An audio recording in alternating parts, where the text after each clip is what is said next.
एक म्हातारी होती. एकदा ती आपल्या लेकीकडे जाण्यासाठी निघाली.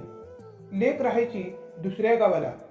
रस्त्याने जाताना मध्येच एक मोठे जंगल होते. म्हातारी काठी टेकवीत टेकवीत रस्त्याने निघाली. वाटेत तिला भेटला एक कोल्हा. तो म्हणाला, म्हातारे म्हातारे, मी तुला खातो. पण म्हातारी हुशार होती. ती म्हणाली, मला खाऊन तुझे पोट भरणार नाही.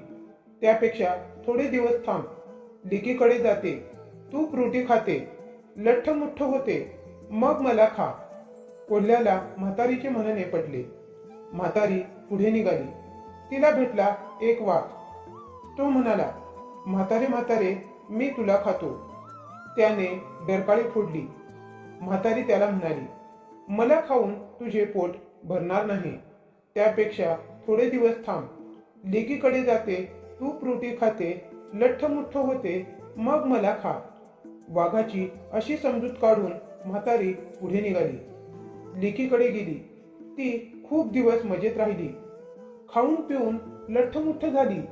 थोड्या दिवसांनी तिला वाटले की आपण आपल्या घरी जावे.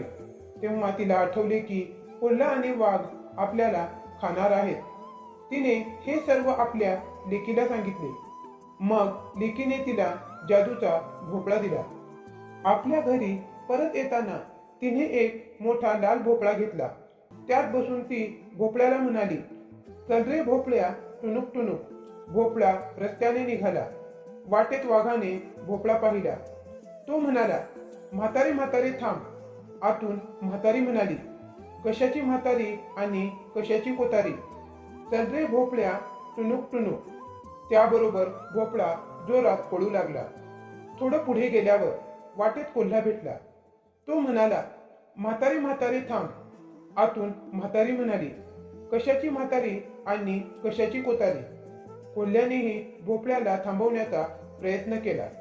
पण म्हातारी आतून म्हणाली, चल रे भोपळ्या, टुनुक टुनुक. पुन्हा भोपळा जोरात पळू लागला. अशी होती म्हातारी हुशार. कोल्हा आणि वाघाच्या तावडीत ती काही सापडली नाही. भोपळ्यात बसून ती सुखरूप आपल्या घरी पोचली. तात्पर्य, शक्तीपेक्षा युक्ती श्रेष्ठ.